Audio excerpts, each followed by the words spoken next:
Se k tomu vyjádřit, pane řidiči? K čemu teďkon? K čemu, že jste byl v pěší zóně bez povolení žádného, že jste uvedl, že jinak víme, že povolenku nemáte, že odmítáte zaplatit blokovou pokutu na místě. Jo. Můžete se tady samozřejmě k tomu vyjádřit. No,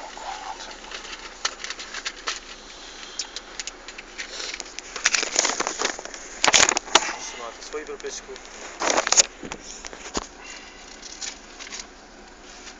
ještě se zeptám. S tou zbraní, to jsi to zkoušel co? Kdybyste chtěli jet na mě. Vy jste zkoušel ujíždět. Vy jste No na zkoušel vás, no. ujíždět. Propisku Ujíždět? můžete vrátit, prosím vás. Vy jste ujížděl, vy jste Komu? měli rozsvícený stopky, obě. Neměli jste nic Vzadu rozsvíceného. i vepředu. Mám ho vytáhnout? To nevíte, že prvně musíte vystřelit do vzduchu. Já vím, jak ho mám On na takhle. vás střílel? Já jsem Vy nestřílel. jste mířil na mě? No, ale Vy on jste na vás To byla pohrůžka zbraní. Ne. Vy jste mohl Ano. na mě najíždět, taky zbraní. Autem. Ne, Ano. Ano.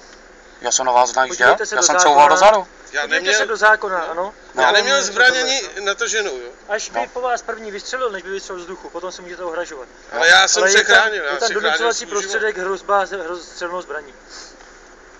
No. A mám ho vytáhnout, aby usvědčili, jestli svítily ty stopky nebo ne? Tady už možná svítili, ale tam určitě ne. Tady svítili, ale vy jste odjížděl tady odsaď. No pak jsem si jich všim, tak jo. Takže můžete jet. Jo.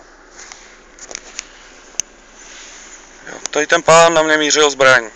Jo.